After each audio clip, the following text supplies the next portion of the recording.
Welcome to another session of CSA LA virtual event. My name is Victor Monga. I am part of CSA LA board, and today I'm very excited to bring my friend and very influential in our cybersecurity community, Michael Wiley. He does serve on our CSA LA board. He is director at Zscaler of a team called Threat Hunting, if I'm not mistaken.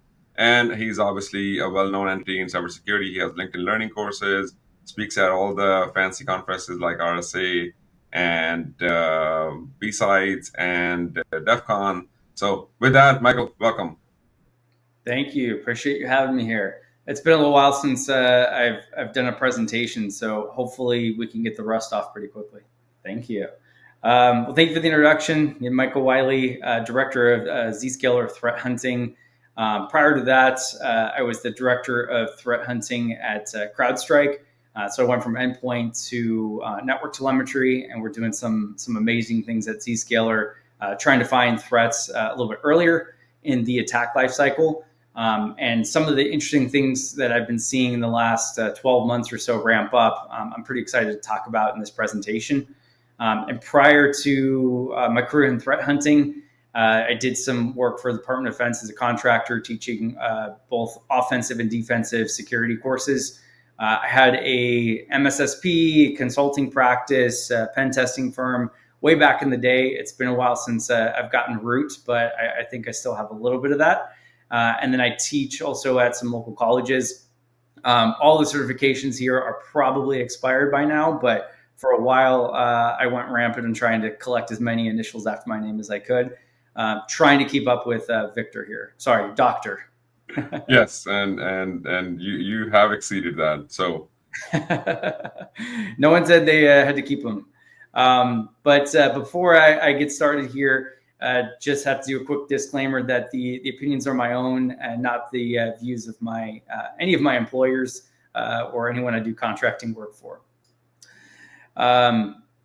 Okay, so I wanted to first kind of lay the land here, and that there's generally considered four threats or countries that are at threats to the U.S. government. I can't go into too much detail, but I can say that at least three of the four, while I was doing threat hunting across thousands or tens of thousands of customers, networks and telemetry, is that we generally saw e-crime as the top threat. But after that, it was Russia, China, Iran, and North Korea. Now, they all have slightly different motivations, but there's several areas where they overlap in the things that they are trying to achieve, their actions on objectives. But the one that stands out a little bit differently is North Korea. They still share some of the commonalities, but I'll talk a little bit about one of their other motivations that I find incredibly interesting. So again, these really depend, and there's different threat acting groups within the government, some of them that are loosely tied to the government, some that aren't. Attribution and intel is difficult in this area, but I tried to compile in a matrix here of what we generally see the different nation states trying to go after. So with China, we often see economic espionage, geopolitical dominance, military intelligence, surveillance, and social control. With Russia, political influence, destabilization, strategic espionage, cyber warfare, and deterrence, economic sabotage. With Iran, probably the least prolific of the four that I've personally seen. Again, depends on the industry, their motives, all kinds of stuff, but regional power, ideological warfare, retaliation, and deterrence. And then North Korea, or I'll kind of flip-flop between calling them North Korea and DPRK throughout this presentation. Geopolitical leverage, propaganda and influence, cyber warfare, deterrence, weapon development, regime survival, and financial gain. So the one that stands out to me, and where I often see them deviate from the big four quite a bit, is financial gain. There are some cases with China. You see some cryptocurrency and stealing of wallets and whatnot, and there might be some loose attribution back to the Chinese government. But Typically, it's more around those things of economic espionage or some type of surveillance. Russia, very into politics, and Iran, generally more of like cyber warfare type stuff. But none of them you really see a ton of financial gain. And that's what I find very interesting about North Korea, is that we consider them one of the top 4 threats. You have to look at the Department of Defense or Homeland Security's websites, you often see reference to these 4. They also consider them the top 4 cyber threats for the US. So if we look at the timeline of sanctions, I think it kind of correlates with the change in the TTPs that we've seen with North Korea. So I found this diagram that outlines the timelines of sanctions, and you can really see kind of after like 2013-ish is when it starts spiking up with more sanctions with North Korea. And so what a lot of this did, and the pressure that the US government's put on North Korea, is that it's really limited their ability to generate revenue in, I would call it, ethical ways or normal ways, if you will. The other thing that it's done is really caused a lot of poverty in North Korea. So if we look at who's trading with North Korea, the imports, it's 99% China, right? So they're working together. And if we look at exports, 70% of that's China, and then you get 14.5 or 15% are other miscellaneous countries, and then you sprinkle in Poland, Netherlands, Luxembourg, etc. So really, China is their biggest economic ally, and they definitely struggle with exports there. Looking at, even if you compare them to South Korea, it's like pennies on the dollar of their exports per person that lives in North Korea compared to even South Korea. And if some of the studies, a little bit old, but it's estimated that in 2020, 60% of North Korean populations were living below the poverty line.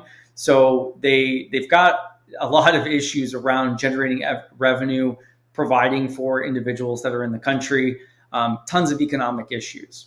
So how does North Korea generate revenue then? Well, I think the timeline's a little fuzzy, but I do think it has some correlation with some of the sanctions in the graph I showed a few slides ago, in that the more sanctions and the less people trading with North Korea, the less exports they have.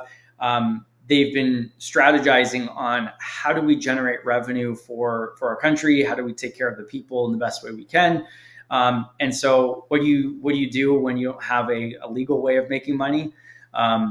You start stealing money. And so I think about a year or two ago, there's a documentary that came out called Billion Dollar Heist. Prior to that, there were some good podcasts and articles that talked about this. But the $1 billion heist basically goes over also known as the Bangladesh bank heist, which really made me interested in the way that North Korea operates outside of a lot of other nation states.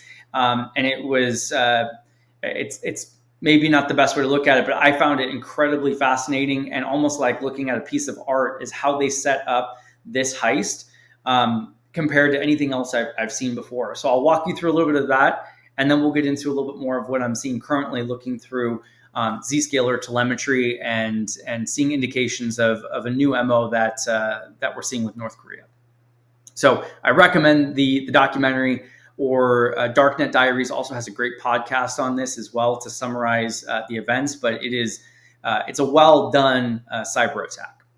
So when I think about $1 billion, I always think of Dr. Evil and his voice saying $1 billion. But before we go into the heist and how they carried it out, Victor, since you're on here with me, do you know what the average money stolen is in a bank robbery in the U.S.?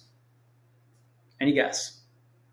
My guess and the range would be between $100,000 to $50 million. That's my range. Far lower, actually. I thought it was going to be up there as well, but when I looked into it, I think the FBI summarized it and they said that it was about $7,500, not that much money. So the average physical bank robbery in the US is about $7,500 they walk away with. Now, North Korea was almost able to steal $1 billion, which is quite a bit more. So if we look at how this went down, again, find it super fascinating.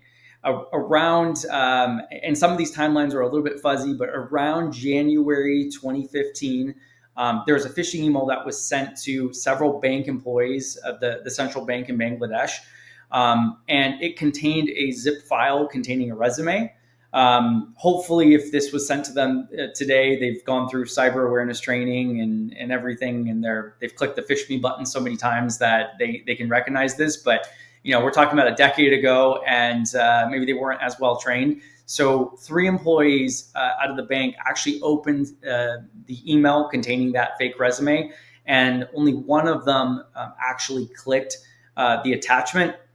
The attachment obviously had malicious capabilities. There was a backdoor that provided an encrypted channel to the threat actors, and also some tooling that did some reconnaissance within the network. So it only took one employee opening that attachment and running that zip file for the threat actors to get at least their initial access. Then they started doing a bunch of post-exploitation reconnaissance. They started mapping out the network. And then there's belief that they were there for nearly a year scoping out what's going on, what they had access to, what they didn't, what transactions looked like. Again, something I find interesting is that, especially now with ransomware and other threats, is that we're seeing that dwell time really decrease. As an average across the industry, right? So the time that there's a compromise to the time that someone's aware, mostly because attributed to ransomware, and that message pops up and says, "Hey, pay me money or you'll lose your files." That dwell time has really decreased. But here we have North Korea that was so patient and sat there for nearly a year trying to understand the environment. And I think this is a little bit, they did this a decade ago, but this is some of the stuff we're starting to see now as well. I think when ransomware first came out, dwell time drastically decreased, and there's a screen that popped up and said, "Pay us." But what we're seeing now is that once a threat actor, if it's an organized group, they're sitting on the endpoints or the network for quite some time. They're trying to understand how much intellectual property a company has and what that would be worth to them, and then also how much money they can pay. And that ransom note is adjusting based off of the intelligence they're collecting in their post-exploitation reconnaissance. So we're nearly a decade later, and we're seeing some of this come back. But they sat there for a year. I can only imagine in shifts around the clock, trying to observe, collect intel, and understand, like, when's the right time to carry out this attack? What do we have access to? How successful are we going to be? But after that year of sitting there, they found nearly $1 billion sitting in a reserve account in New York, and they went after that. And so many of us have not been able to work in the Swift banking network, right? It's a completely different network. It's not like it's an AWS or Azure. It's its own network, and it doesn't run like the rest of the networks we're probably traditionally used to working on. So they either had knowledge of that, or part of that year while they were sitting there understanding, reverse engineering it, trying to understand how the Swift banking network worked to send and receive payments from different banks. And so then the adversaries found a computer that they had access to from their initial foothold, where they could then access the Swift network once they were authorized. They sat there and they observed how the employees were using the Swift network, authorization, normal transactions, when there was activity, when there wasn't activity, just really understanding how that Swift network was used by the bank. And even large transactions. What's a normal transaction? What's an abnormal dollar amount or number of transactions, so that they could plan from there. And then roughly around May 2015, 5 bank accounts were opened with about $500 balance each in the Philippines. And again, what's interesting is that these sat there for almost a year. So one of my favorite hunts to do is if a customer doesn't block newly registered domains, is I'll sit there and hunt in the Zscaler telemetry for newly observed domains, because threat actors are constantly going through their IOCs. They get burned by one threat feed, then they go to another one, they buy a new one, and so it's tough to have a well marinated sitting IOC there. And so what I find interesting here too is that they had the same process. They said, well, if we open a bank account and we just go and try and transfer $1 billion, we're probably going to get popped pretty quickly. So just like threat actors we see sometimes, the more sophisticated ones, they'll go buy a domain and sit there for a year so that it's not newly registered and it'll bypass some of those controls. So they sat there for nearly a year with those bank accounts. They later opened another about 36, depending on the report you look at. That number deviates, but all over the world, they opened 36 more bank accounts. They let them sit there for a year. And then once they were all set up with their infrastructure, they hacked into a printer. Again, very interesting. I would never think to hack into a printer, but this printer was kind of like a fail-safe and printed out any Swift transaction. So as you imagine, it's the middle of the night, and all of a sudden the printer is going like printing out these pages. You're like, why are there transfers happening in the middle of the night? So from my understanding, there was also someone in the bank at night, and that was part of their job, was to monitor those transactions after hours and make sure nothing funky was going on. So they hacked into that printer that's supposed to print out these transactions and act as a fail-safe if there was any type of fraud or malicious activity going on. Michael, one question on that one, if you don't mind going to the previous slide. Do you think it's not just about learning and understanding all the behaviors by just being in the network as passive? Maybe they had some insider knowledge as well, because this seems very specific information that you just very hard to learn it by just being on the network.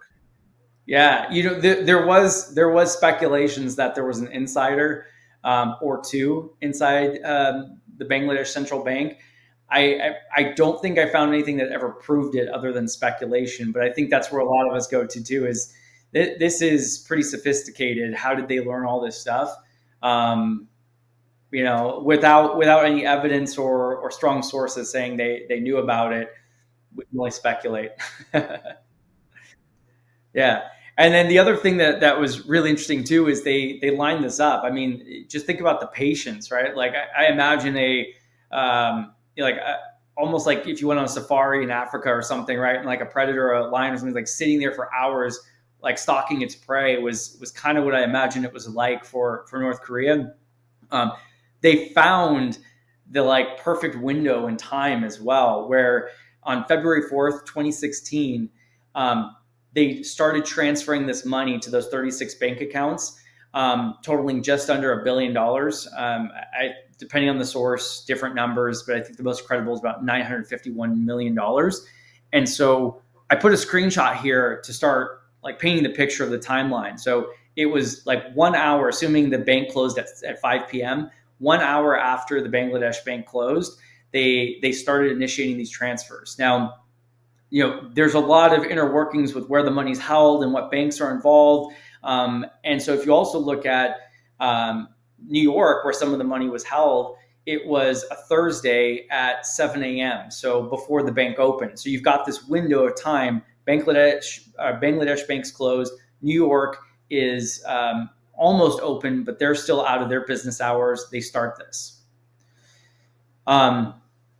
Then, when even if they were caught, right, in some of this stuff, they also had their bank accounts in the Philippines as well. And so if we look at like how these lined up, and when the Bangladesh bank employees actually saw the transfer over the weekend starting to happen, because I believe there was also a holiday happening as well. So, it was Thursday, but there was holidays in Bangladesh, and so they weren't even coming in. But that fail-safe employee monitoring the Swift printer was around. But when they noticed this, it's Sunday, 9 a.m. in Bangladesh.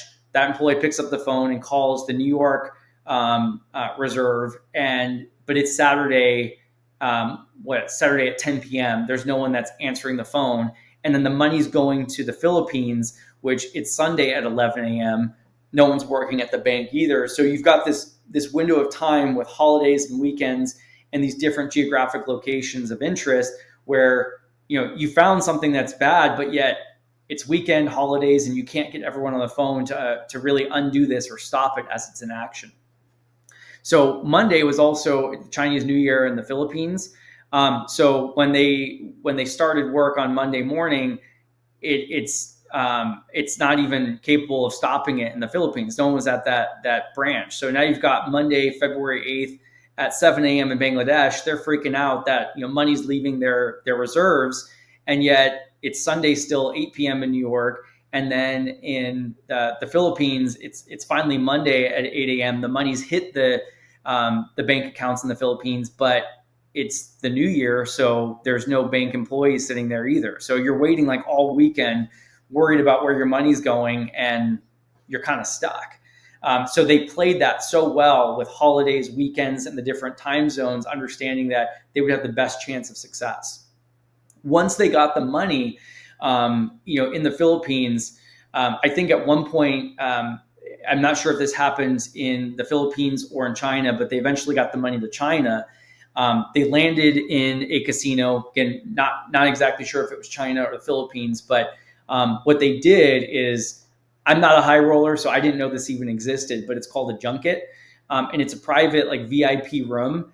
And the money, the chips that you use in that room are only good in that room, not even the whole casino, but that one room. So they requested this private room. They bring in the millions of dollars. They wire it in. The casino's acting like a bank for them. They sit there. They probably have people that they've hired or they're giving a little bit of money to play the games in that private room.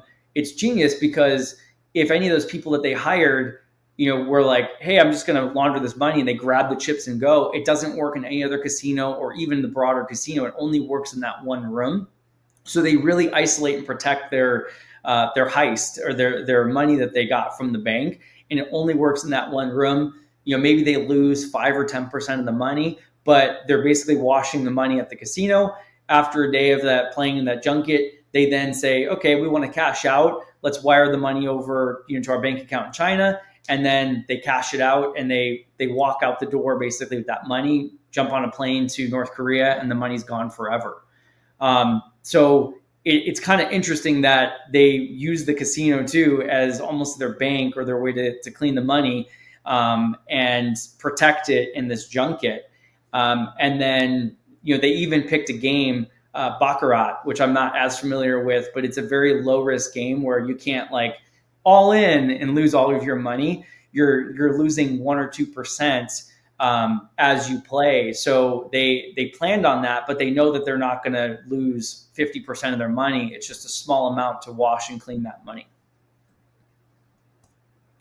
So North Korea still denies it, but several government entities, 3-letter entities, have come out and said it was North Korea. We have evidence, some of it that's not fully public, some of it that is public, but they have attributed it and they're confident that it was North Korea. And the money, left China and likely went to North Korea, and it's gone forever. So that I think was very well played. It's just incredible that they lined everything up. They learned about the SWIFT network. They marinated their accounts. They were sitting there and watching, laying low for over a year undetected. Amazing stuff. But that's hard to pull off once. Let alone more than once. It's going to be difficult for them to do that again in any SWIFT network. And in fact, they didn't get all of that money because of a typo that they put in one of the organizations. So they pretended to be a bunch of nonprofits, and instead of like foundation, they spelled foundation incorrectly, and that was caught by someone. So they didn't get all the money. They got millions of dollars, but they didn't get the full $1 billion because of a typo. We now know with AI, right? They would have just put the names through there and had it spell check, and they probably would have got away with it. But it's been a decade. A lot of other security controls have come into place to prevent against this. Just like any big bank robbery, right? They're going to put in a bunch of new technology. So the chance that they could do this again is very low, which is why I don't think it's happened since then. So what's the next big revenue stream for North Korea? They've got to keep feeding their people or part of their population. They have an extensive military program that they need to fund. And only China is really trading with them. So where do they get their money? The newest thing is what I really want to focus on for the rest of this presentation is that, um, you know, I've only seen this over the last 12 months, and it's really taken off where I think organizations need to take this seriously. I think this is the next iteration of ransomware. This is the next thing that we need to really focus on as organizations. There are so many risks associated with this, and it's very difficult to detect. I've only really seen it take off in the last 12 months, and really in the last 6 months skyrocket. I'll show you some trends and some other things as well, but I wanted to try and trace this back to the earliest time I could find instances of this on the internet. So, of course, I asked all the AI bots. I went through Google searches. I tried to really find when did this start, not just in the last 12 months that I've seen it from my perspective working on the vendor side.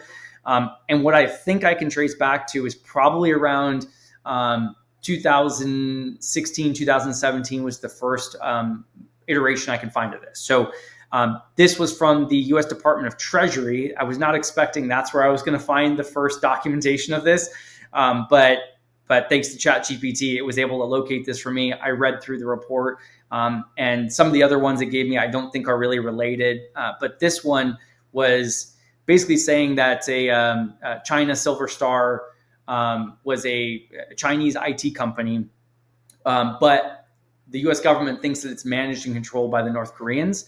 And so in early 2017, a North Korea IT worker and employee of China Silver Star was basically identified as someone that was earning hundreds of thousands of dollars doing IT work under this Chinese or Russian-based company, but has ties back to North Korea. So this sounds kind of like the MO of the DPRK IT worker that I'm going to talk about here. So we think around then, some of it went back to maybe 2016, but somewhere between 2016 and 2018 is really when this stuff started coming out and it was identified. Who knows how long the investigations were going on, but I'd imagine it was a year or so or less prior to this date.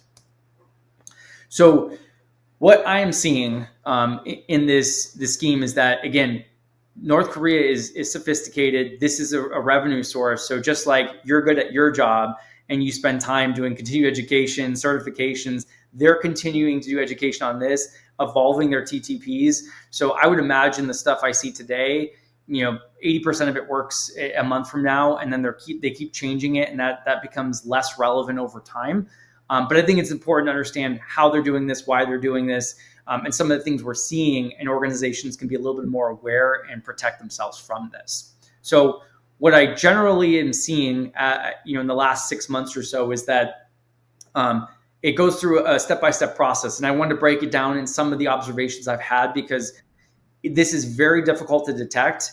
And I think that there's a lot of low fidelity signals and indicators that you can gain by watching the step-by-step and what I'm seeing. And because there's a lot of things like we're seeing them go to job boards, such as I've seen them go to simplify.jobs. Are they going to LinkedIn jobs? Are they going to Indeed? Are they going? Probably, of course. But what I've observed is it starts there looking for remote jobs. I hate saying that because I feel like their takeaway is going to be like, back to work is the solution, right? But it's a bummer that they're kind of ruining remote work, but they're looking for remote jobs, and you'll see why in a second. They're using disposable email addresses to apply for them. Again, how many of us have Gmail accounts? Probably all of us, right? Or Yahoo or whatever you're using. But what's important is that when we Google these email addresses, one is that the name, their Gmail addresses or whatever they're using doesn't necessarily align to their name. I know that's not always the case, right? I've had some weird Gmail addresses, but one thing we're seeing just as a slight observation is that it doesn't match the identity that they're claiming to be. Two is that if you do OSINT and you look at that email address, it's never been seen anywhere before. Like there's no results on Google or anything, any sources that we have. The LinkedIn profiles of the candidates who are applying to these jobs are one of two things. They either do not exist and there's no LinkedIn profile, or we see a LinkedIn profile, but it has one of two characteristics that are interesting. One is the job experience doesn't align to the resume or the job they're applying to. So let's say it was I don't know, a UI developer. Well, on LinkedIn, it's like project management experience, experience in networking, and you're like, wait a second, their resume says they did these things. The LinkedIn, it doesn't necessarily match up, or it's a brand new profile, right? They have like 4 friends or followers. It's not there. So, just keep an eye on that when you are hiring people. Maybe go back and do some due diligence and see, does it match their resume, their work experience? Do they have a profile? When was it created? That kind of stuff. For IT people or security or developers, we're also seeing that they would typically have a GitHub page with some activity, presence. They work on projects, they're involved in the community. There's little to nothing for that name in GitHub as well. Right? Small indications, right? I'm not saying don't hire someone because they don't have a GitHub page, but these are just some of the observations and anecdotes that I've been seeing. Then if they get the interview, and again, they're applying to hundreds of jobs. This is their job, is to get hired. So they're going out there, they have help, they're applying to tons of jobs. It's a good chance that anyone watching this at your company, one of these RKIT, North Korean IT workers, have applied to one of your roles. Many of the colleagues that I have, when we cross feed information, or hey, we've identified this person, if they ever applied at your job or your location, if they're big enough, the answer is yes. We see that name also applying to their open roles. So it's prolific. So if they get the interview, now there's 2 different scenarios here. Sometimes there's a front person that's a US person or someone that's acting on behalf of this person that's applying, and they might have good English skills and present well, but more often than not, we're seeing is that they have poor English skills and they are hesitant or avoid turning on their webcam. If they do turn on the webcam, there's typically blurred backgrounds, altered feeds. They've got something to try and disguise where they're at in their environment. Then when the background check happens, the background check unfortunately works out. And the reason for that is that they are stealing identities, doctoring IDs and documentation. And in some of the cases I've seen, we've said, wait a second, this person had a U.S. military background. What are they doing with affiliated? And it turns out that identity was stolen. The address they used, the photo, the LinkedIn profile, the address. There was a real person with a home loan. They purchased the home 5 years ago, unrelated. They had no idea their identity was stolen. So they're using the identity of real people, and then potentially just putting their photo on top of it, or finding ways to steal that. There's different tools, Photoshop, AI tools. One other one that we are finding interesting is that we believe they're also using Canva. And I bring this up because once they get employed, they're typically then using that corporate laptop to go apply to more jobs. So these are little things I'm putting in here, is if you go hunt for Canva in your environment, it doesn't mean everyone using Canva is related to this IT worker, but does that user have a reason to use Canva? Or do you see a user that's constantly using, Photoshop, Canva, AI tools, and they're a network engineer, it has no relation to their job? So little things that you can keep an eye out for, or if there's someone under investigation and these things start ringing a bell, that's why I'm trying just to drop in little tidbits here. And as I mentioned, they're generally using the identity of a real person, so security number, background check checks out. So just because you're doing background checks doesn't mean that you're protected from this. Many big organizations, Fortune 100s, are being impacted by this, and because their background checks just aren't doing enough to identify this early on. And then once they get onboarded, let's say you go ahead and hire them, they pass background check. Some of the things that are of interest is that we occasionally see that I would say more often than not just occasionally, their equipment's redirected in transit. I don't know exactly how they're doing this, if it's they're contacting the HR department and saying, hey, I'm not going to be home, could you send it to my grandma's house or something like that? I don't know if they're calling up UPS, FedEx, DHL and saying, hey, I won't be home, hold my mail and I'll pick it up. somehow when we're going back and talking with people that have been impacted by this, they say, wait a second, the background check was at 123 Elm Street, and the shipment actually went to some other address. So it's somehow being rerouted, maybe social engineering, maybe I don't exactly know the technique they're using. I just know that we're often seeing that laptop and the company equipment being redirected after it's left the corporate IT department. I wouldn't say often East Coast. I wouldn't use this too much. The ones that I've seen, it's generally been on the East Coast, but I have seen references to like San Diego and Arizona and other places. But at least personally, the ones I've referenced or been a part of have been East Coast based. What's also interesting is that sometimes we're seeing business grade internet. I don't know why that's the decision. Maybe because they need higher speeds, maybe because they need a static IP address for some of the things I'll talk about in a second. But it's weird when we do a lookup on the ISP, it's like Verizon Business or Spectrum Business or whatever, which is a little bit interesting. But again, I've seen also residential ISPs as well, but just something else is a small indication to look at. Once they get their laptop and they start setting it up, what I'd encourage people to do is think about what does the average user in your organization that's legitimate do when they get their laptop. If you're like me, I typically get my like task management, notes tool. I get my calendar organized, maybe my multiple screens. What else would I do? I get my signature. There's some stuff that you typically do as a new hire to get set up for success when you get a new job. What's interesting about the IT workers are that we see a little bit of a different MO. And I have one colleague that messaged me. He's like, the first time he saw it, he said, I don't think this is, North Korea. He's like, I think this is a pen test because they were able to get their laptop set up faster than anyone I've ever seen. Because they're so used to onboarding. They like, boom, boom, boom, boom. These are the tools I need.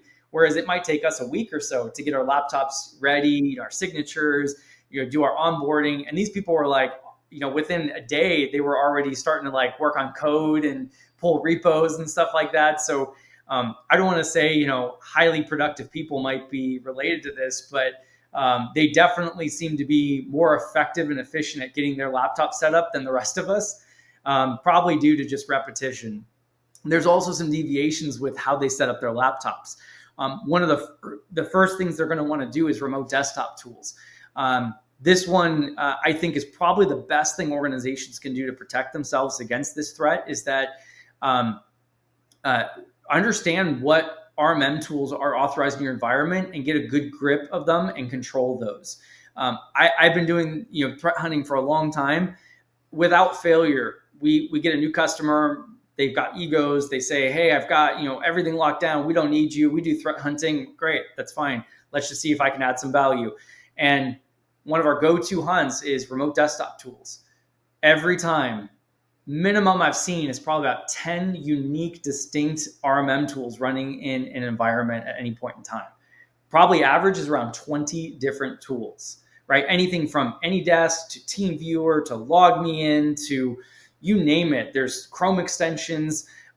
There's many different ways of doing remote access. It's not just a binary. So understanding the different ways that remote desktop and remote access can happen, keeping a tab on those tools. There are over 120 different RMM tools out there. So it's a challenge, but first step is what do we allow in our environment? And then if you can't do it, working with a partner that can identify those tools and hunt for them, that's probably the best thing you can do, because what's happening with these things as I go into the next few steps is that they're setting up laptop farms. And in these laptop farms, they're remotely connecting from North Korea to get help with their work. And they cannot do that at scale without remote desktop. So that's a prerequisite for their work, is they need to remotely access the corporate owned system. We're then also seeing a lot of generative AI, I assume to like expedite things, generate code, answer questions, stuff like that. But, very quickly, a new hire, they're like, bypass Zscaler to look at ChatGPT, bypass Zscaler to look at Bard, bypass, they want these Gen AI tools and they want to bypass the browser isolation. They want to bypass security products so that they can use generative AI. Zscaler does a great job blocking it. So I don't really know what they do when I investigate from that perspective, why they were doing it, because they just keep basically try this one, block, try this one, block, try this one, blocked, and we don't get to see what they actually do. They go to Canva very frequently. The last one I investigated, it was like the second Google search they did was Canva. Again, why would a developer, an IT person, want to go to Canva, which does graphics and generative AI, the second thing they do when they get their job? That's not the normal flow of a new hire. So it stands out that they're all of a sudden going to these like Photoshop type tools to start doctoring images, documents, and things like that. My assumption is that they try and, their I-9 or any employment verification stuff, once they get hired, they're doctoring that on the corporate-owned system. CRMs, I believe this is mostly to export CRMs from the company and import it into their like open source CRMs or exfiltrate data. We don't have a lot of insights because a lot of time they're like paid accounts, SaaS tools. And without the logins, we can't really get visibility into what they did there. But we have some beliefs that it's used for data exfiltration. Another strong indicator is a physical KVM. Again, put yourself in the mind of, I'm employed by 30 companies. How would I do my work? I can't go to 30 meetings. I can't do 30 projects. So what they do is they have laptop farms. And within the laptop farms, they've got laptop. Well, how do you access the screen of the different ones? A KVM.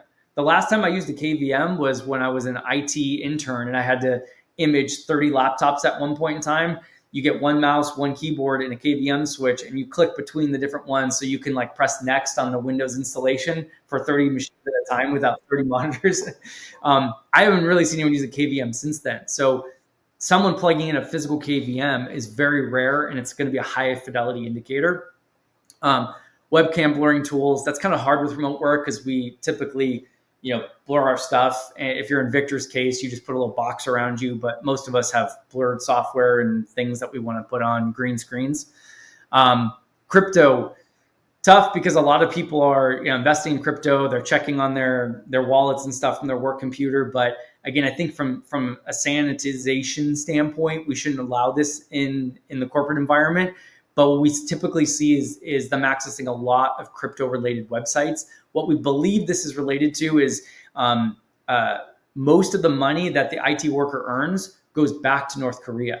I think Mandiant in the U.S. government has indicated that they believe this scheme, the IT worker scheme, has contributed to over 50% of the nuclear missile program in North Korea. So some of these laptop farms that have been busted, there's like 16 people living in an apartment, all from North Korea, and they're in these laptop farms running them. And they have 16 people because they don't even have the money to have their own apartment. Most of the money goes back to North Korea. Well, how do you send money to North Korea? You can't go to the bank.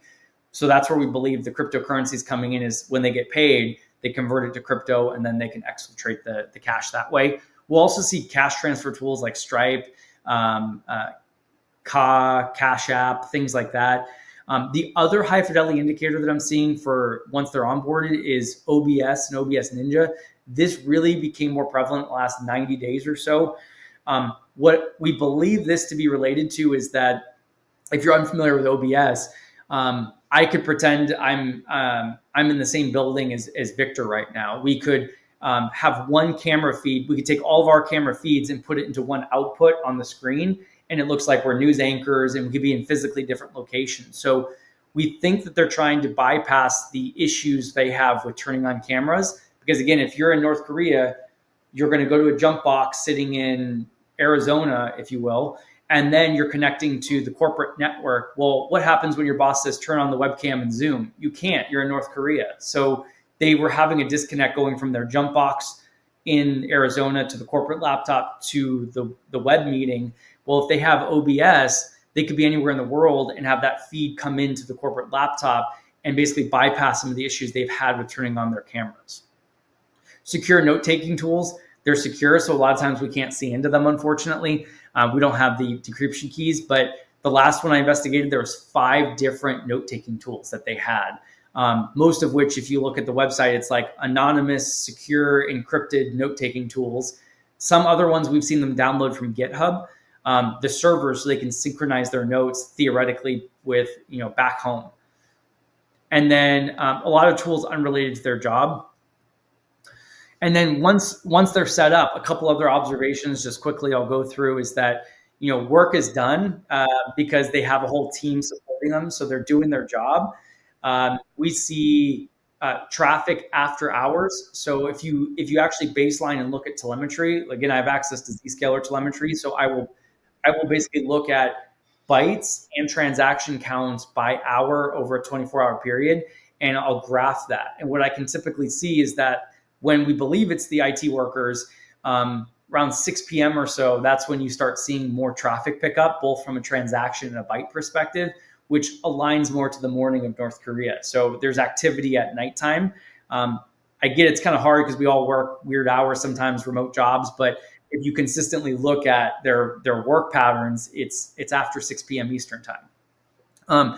The other one might come as a shocker: pornography, Western music, and TV shows. The theory here is that so much of the internet's blocked in North Korea. Once you have unfederated access to the internet, you start looking at stuff you never could have. So they're a little bit more unsupervised, and so they start looking at stuff. I've seen the weirdest playlists that they listen to on YouTube. It's all over the place. So I can't say like, oh, look for this genre of music in YouTube. It really is all over the place. Illegal music, or illegal streaming websites, TV shows, but we generally see a lot of like media and entertainment activity on those endpoints. Access to source code, sometimes to exfiltrate data. This used to be the old MO. Now it's a little bit more about revenue generation. And then sometimes tools that monitor the IT workers. So sometimes they have a second boss in North Korea that's making sure they don't get fired and like, are you doing your work? Your projects do. Like it's a project manager from North Korea supervising them. So sometimes they need tools to allow that access to the corporate laptop. And then we've seen dev tunneling to exfiltrate source code. We often see remote connections to China or Russia. That's what they're using as a jump point from North Korea. So it'd be like North Korea, China, jump box in Arizona, corporate laptop, Zoom meeting. So there's a lot of hops along the way, but they're trying to conceal that it's coming from North Korea. And then a jump box in the physical laptop farm. So again, they don't want to connect from China or Russia to the corporate laptop. So there's a local jump box at the laptop farm, typically a Raspberry Pi. If you can look at the MAC address, you might be able to get some inferences there, but I would assume they're using all kinds of jump boxes at this point. Running out of time, so I'll speed through this. And some of the latest TTPs and changes that we've seen are really the OBS, the streaming video, because they need some way to show up on camera when they're several hops away. So OBS seems to be the number one thing, and there's not a lot of business use cases for that. So it's a very high indicator to hunt for. We're also seeing contractors and freelancers. So maybe you're doing a better job background checking your people, but they're getting their contractors hired at XYZ Corp, which freelances to your organization. So they're able to stay a step removed and have less vetting at the contractor or this other company that's doing staff augmentation for you. We're also seeing front companies and recruiters. There's a bunch of recruiters on LinkedIn that people are identifying that are DPRK recruiters that are basically trying to get people jobs and helping them get like staffing firms, but they only staff, their own people and organizations. And then I'll close it here with some observations and some predictions.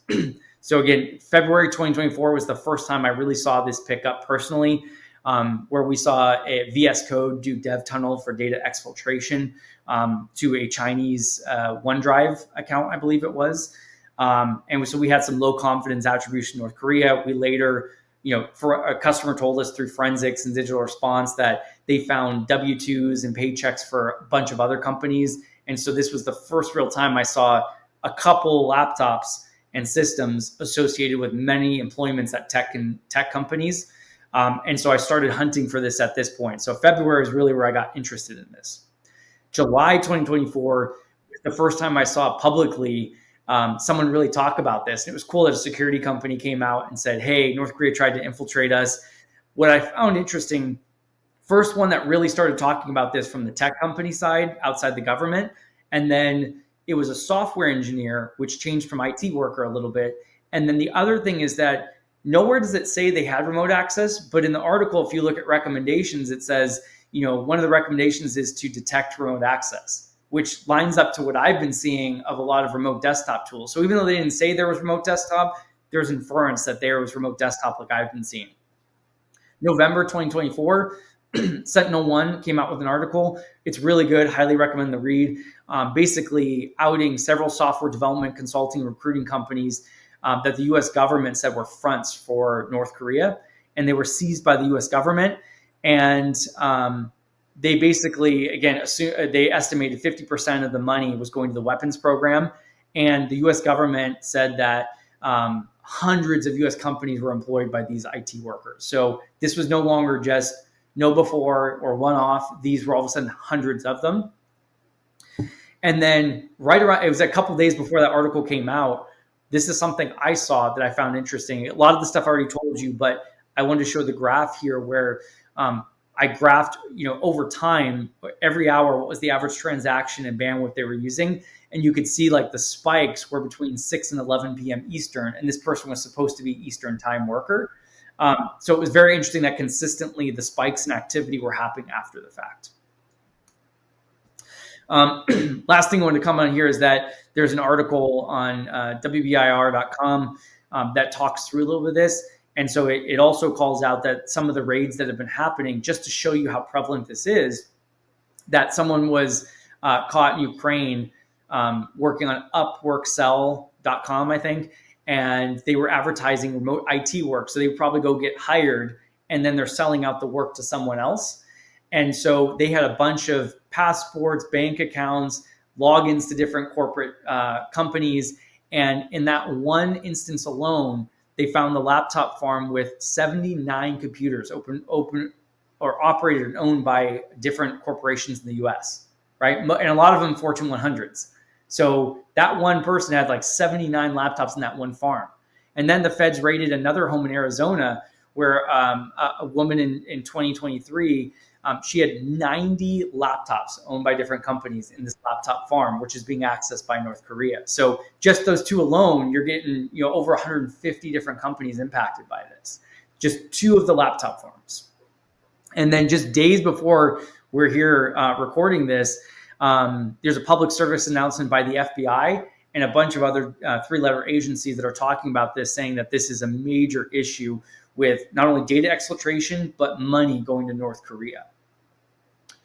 And I think we're going to see a similar trend. So this was active ransomware strains year over year from 2011 to 2021. And we just see how that skyrockets up.